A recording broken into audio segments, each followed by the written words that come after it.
everyone. This is Kancha Rathore, student of second year BSc Nursing at AIM Jammu. So what is the purpose of me making this video today?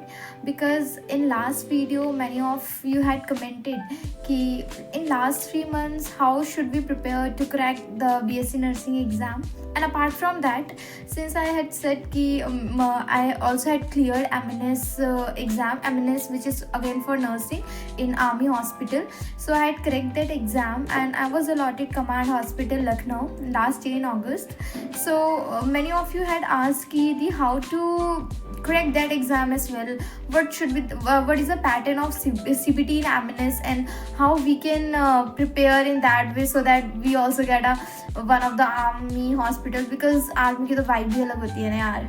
So yes, that is the purpose of me making this video. And if you find this video even if this much informative, then don't forget to subscribe my channel, because that's the motivation for me making further videos.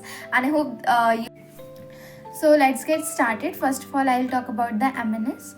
So basically I'll talk about myself, what I did and what was the sequence that happened at that time. Because I have already told you that I'm in second year, यानी कि जो last year था वो मेरा first year था.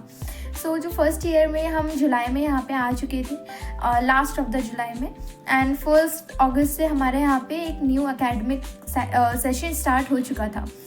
सो उसमें क्या हुआ कि जब मैं यहाँ पे आ चुकी थी उसके थोड़े दिन बाद ही MNS का नोटिफिकेशन आया. अब MNS का प्रोसीजर कैसे होता है वो मैं आपको बताती हूँ. तो first of all you have to give the NEET exam. आपने नीट एग्ज़ाम दिया. अब उसमें आपके जितने मार्क्स आए हैं, जो नॉर्मली MNS में कट ऑफ जाता है, वो आजकल जैसे कितना जा रहा है, I think 550 is more than enough. You know, even if you get 450 400 तो आपको मिस आउट नहीं करनी चाहिए अपॉर्चुनिटी. बिकॉज हर जो भी मार्क्स आपके अलग अलग होंगे, जैसे मेडिकल के मार्क्स अलग होंगे, CBT के मार्क्स अलग होंगे एंड इंटरव्यू के मार्क्स अलग होंगे. तो इन सब मार्क्स का कुछ एवरेज ही जाके एक कट ऑफ बनती है. सो अगर आपके even if you have less marks in NEET, you should go for the MNS exam. You know, so इसका अलग से फॉर्म होता है, एक अलग से रजिस्ट्रेशन होता है, वो आपको करना होता है. इसके बाद आपने नीट के एग्ज़ाम दिया. नीट के एग्ज़ाम देने के बाद, और क्योंकि आपने MNS का ऑलरेडी फॉर्म फिल कर रखा था, रजिस्ट्रेशन कर रखा था, तो उसमें बाद में नीट के स्कोर्स वगैरह कुछ ऐसा हमें फिल करना होता है. इसके बाद फाइनल MNS की लिस्ट आती है, पहली लिस्ट आती है. वो फाइनल लिस्ट नहीं होती है, फर्स्ट लिस्ट होती है. तो उसके कट ऑफ के अकॉर्डिंग आपका उसमें नंबर आएगा. तो जैसे ही आपने देखा कि आपका उसमें नंबर आया, तो इसके बाद क्या होगा, वो आप लोगों को बुलाएंगे.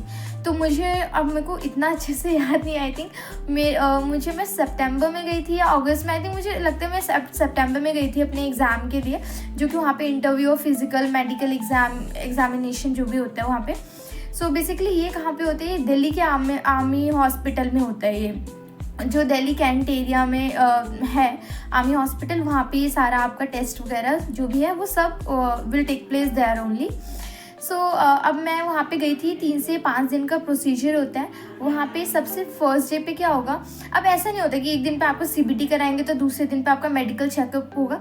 हर चीज़ साइमल्टेनियसली चलेगी. फॉर एग्जांपल जैसे कि एक दिन में जो होता है वो 100 स्टूडेंट्स का वो लोग ग्रुप लेते हैं. तो मतलब ऐसे 3 से 5 दिन का प्रोसीजर है, और 100 लड़कियों का उन्होंने, because obviously MNS is also only for girls, तो 100 गर्ल्स का उन्होंने एक ग्रुप बनाया. अब जो 100 गर्ल्स का ग्रुप डे फर्स्ट पे वहाँ पे आया है आर्मी कैंट हॉस्पिटल में, तो वहाँ पे क्या होगा कि फर्स्ट डे पे उसमें से अब 100 में से कुछ बच्चों को डिवाइड कर दिया जाएगा अलग अलग ग्रुप्स में. किसी को ENT में, मतलब बेसिकली मेडिकल एग्जामिनेशन के लिए भेज देंगे, कुछ को इंटरव्यूज़ के लिए भेज देंगे, और कुछ को CBT के लिए भेज देंगे, which is computer based test. अब इसमें क्या हुआ था कि मेरा तो सबसे पहले मैं वहाँ गई थी तो मेरा मेडिकल एग्जामिनेशन स्टार्ट हुआ था. तो मेडिकल एग्जामिनेशन में वही यूरिन टेस्ट, ब्लड टेस्ट, और उसके रिपोर्ट्स आएंगे आपका. हाँ, हीमोग्लोबिन आपका must be more then, I think I don't remember exactly, but I think it was at least it should be more then 11.8 और 12.8 समथिंग. तो बेसिकली 13 अपना हीमोग्लोबिन वगैरह देख लेना, पहली चेकअप करा लेना, बिकॉज उसके बेसिस पे एलिमिनेट कर देते हैं वो लोग, टाइम नहीं देते हैं वो ज़्यादा. फिर इसके बाद आपका हाइट वेट के हिसाब से BMI थोड़ा ठीक होना चाहिए. थोड़ा ऊपर नीचे चलता है, but since my height was 5'3", right, and at that time I was bit underweight. So मेरा जो वेट था उस टाइम पे वो 43-44 था. तो बट क्योंकि जो उन्होंने लास्ट लिस्ट ली थी वो थी कि हर जो भी जिस भी गर्ल की 5'3" हाइट होगी उसका weight should be more than 40 kg। तो उस बेसिस पे मेरा सेलेक्ट मतलब उसमें मैं एलिमिनेट नहीं हुई थी भगवान की कृपा से।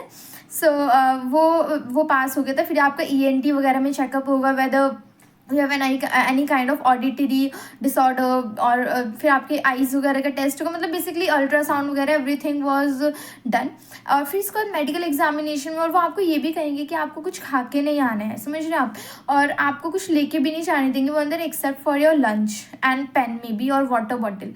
अपार्ट फ्रॉम दैट आप, और थोड़ा सा कैश में भी, इसके अलावा कुछ भी नहीं ले जाने देंगे। पेरेंट्स आपके साथ नहीं जा सकते, वो सुबह 7 बजे आपको बुलाएंगे, शाम को 7 बजे आपको छोड़ेंगे, 5-7 बजे। सो इसके बीच में ना आपके पास फ़ोन होगा, फ़ोन भी वो लोग अलाउड नहीं करते हैं। So you can't carry your phone with yourself. So आप पूरे दिन वहाँ पे अकेले होंगे, बोर होंगे। सो अब क्या हुआ था, मैंने सुबह कुछ खाया भी नहीं था, और पहले मेरे मेडिकल एग्जामिनेशंस थे, तो वो सब हुआ। मैं उसमें इतना एग्जॉस्टेड हो गई थी कि जब 2-2:30 बजे हमें लंच के लिए उन्होंने बोला, सो उसमें भी इतना टाइम नहीं लगा। लाइक आफ्टर 15 मिनट से मुझे पता चला, जब मेरे पूरे मैं वाइट मुझे याद है मैंने वाइट सूट पहना था। हालांकि बिकॉज मैं स्टार्टिंग से इतना कुछ सीरियस नहीं थी, तो मैंने बोला मैं एक इंटरव्यू के लिए इम्प्रेशन क्रिएट करने के लिए तो मैं वो फॉर्मल्स खरीदूंगी नहीं। तो फिर मैंने simple jeans, white shoes which was sports shoes and white long kurti, मैंने यही पहना था। और तो यही पहन के, और at the end of the day पे जो मुझे पता चला कि मेरा इंटरव्यू है, तो फिर मेरे बाल पूरे बिगड़ चुके थे, मैं भूखी प्यासी आधी हाइपोग्लाइसेमिक थी, और बट फिर भी हम इंटरव्यू देने गए। सो लेकिन रुको, मैं इंटरव्यू का बाद में बताऊँगी। First of all I will tell about the CBT, जो कि मेरे सर है मैम कहाँ पे भटक गए। So obviously I will talk about the CBT first. So in CBT में क्या था कि क्योंकि मैं तो ऑलरेडी एम्स नर्सिंग कर ही रही थी यहाँ पे, और इतना टाइम होता नहीं है यहाँ पे अलग से प्रिपेयर करने का, तो एमएनएस की लिस्ट ज़रूर आई थी। तो मेरी फ्रेंड ने बोला कि कंचना पढ़ना स्टार्ट कर दी, तो मैं हर रोज़ सिलेबस ही देखती थी एमएनएस का, और पढ़ती तो कुछ नहीं थी। बट हाँ, ये था कि मेरी लाइक मेरा इंग्लिश का बेस ठीक था, मतलब मेरी इंग्लिश ठीक थी, जो ग्रामर वगैरह है। सो इसलिए मुझे कोई इंग्लिश में दिक्कत नहीं हुई थी, इसलिए मैंने थोड़ा बहुत ही इंग्लिश का प्रैक्टिस किया था। और रही बात जनरल नॉलेज की, तो मैंने इतनी कुछ प्रैक्टिस नहीं की थी। हाँ, लाइक डिफरेंट कंट्रीज़ के कैपिटल हो गया, जो भी लीडर्स हैं, like different prime minister and different ये सब लर्न कर लिए थे मैंने, ये सब लर्न कर लिए थे। और थोड़ा बहुत जो अभी जैसे 1 महीने 2 महीने 1 मंथ 2 मंथ्स के जो भी करंट अफेयर्स होते हैं ऊपर से मैंने देख लिया था। इसके अलावा तो आई डोंट थिंक कि मैंने कुछ किया था। बट हाँ, इंग्लिश में मैंने थोड़ा सा वो किए थे, क्वेश्चंस सॉल्व किए थे। लेकिन वो ना आपको उसके लिए कोई ऑनलाइन कोचिंग लेने के लिए ज़रूरत नहीं है, बिकॉज वो तो मैंने यूट्यूब से डिफरेंट चैनल्स आप सर्च करोगे, लाइक एमएनएस के लिए English, you know something like that. You are more intelligent than me, you are Gen Z's, however I am too, but I am bit old school also. So हाँ, आप ऐसे channel search करोगे तो उसमें English आपको appropriate मिल जाएगी, और I think that's more than enough, और आप लोग इजीली कर लोगे। CBT was not difficult at all. और फिर सिर्फ CBT भी नहीं होता, हर लास्ट में कट ऑफ बनती है, जिसमें CBT के भी कुछ मार्क्स होते हैं, सारे मार्क्स CBT के नहीं होते हैं, राइट। तो फिर CBT हो गया था मेरा। फिर CBT के बाद जस्ट मेरा इंटरव्यू था, तो इंटरव्यू के लिए मैं गई, वहाँ पे 5 लोग बैठे थे, और उसमें से एक मेल थे, और उसमें आई थिंक मुझे लगता है उस पैनल में कुछ तो आपको इवेल्युएट करेंगे, और कुछ एक साइकोलॉजिस्ट भी होते हैं जो कि ये देख रहे होते हैं whether you can handle the stress और not. So what happened in my interview was that, पहले तो मैं अंदर गई, मैंने परमिशन ली obviously to sit on the chair they provided, तो उन्होंने बोला yeah you can, then they asked me for my introduction, then I did introduce myself कि मेरा नाम एंड लाइक जहाँ से मेरी स्टडीज़ पूरी हुई है, like I born and brought up from. After that उन्होंने करंट स्टेटस पूछा मेरी एजुकेशन का, तो मैंने पहले सोच ही रही थी कि मैं एम्स नर्सिंग नहीं बताऊँगी, क्यों अदरवाइज हो सकता है मुझे रिजेक्ट कर दें, आप तो ऑलरेडी इतने अच्छे इंस्टीट्यूशन कर रहे हो, फिर क्यों आना चाहते हो। सो बट फ्लो में मैं उतना नर्वस थी वहाँ पे थी कि मेरे मुंह से निकल गया कि sir currently I am pursuing BSc nursing from AIIMS Jammu as well, so they said this year only, तो मैंने कहा yes sir this year only. So फिर उन्होंने पूछा कि then why you want to join the like MNS, So I said, "Please, sir, because I really want to join army in any way, whether it's a medical field. I wanted to join as I wanted to come in a medical field. It doesn't matter to me whether I join it as a doctor or as a nurse. It doesn't matter."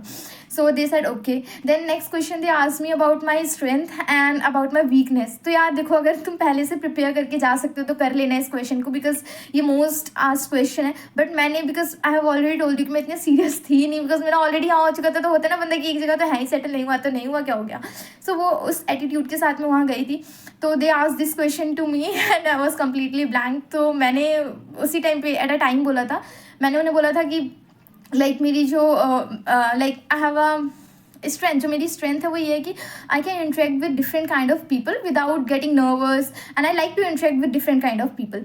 Then they ask for the weakness. अब weakness क्या बोलूँ, तो फिर मैंने उनको बोल दिया I take a lot of time in making friends. अब उन्होंने बोला ये तो आपकी दोनों स्टेटमेंट कॉन्ट्राडिक्ट करेंगे. एक साइड आप बोल रहे हो आपको इंटरेक्ट करना पसंद है, एक साइड आप बोल रहे हो कि आप फ्रेंड्स बनाने में टाइम लेते हैं. तो एंड ये वाला क्वेश्चन जो मुझसे कहता है whether I can handle this stress and counter question और नॉट.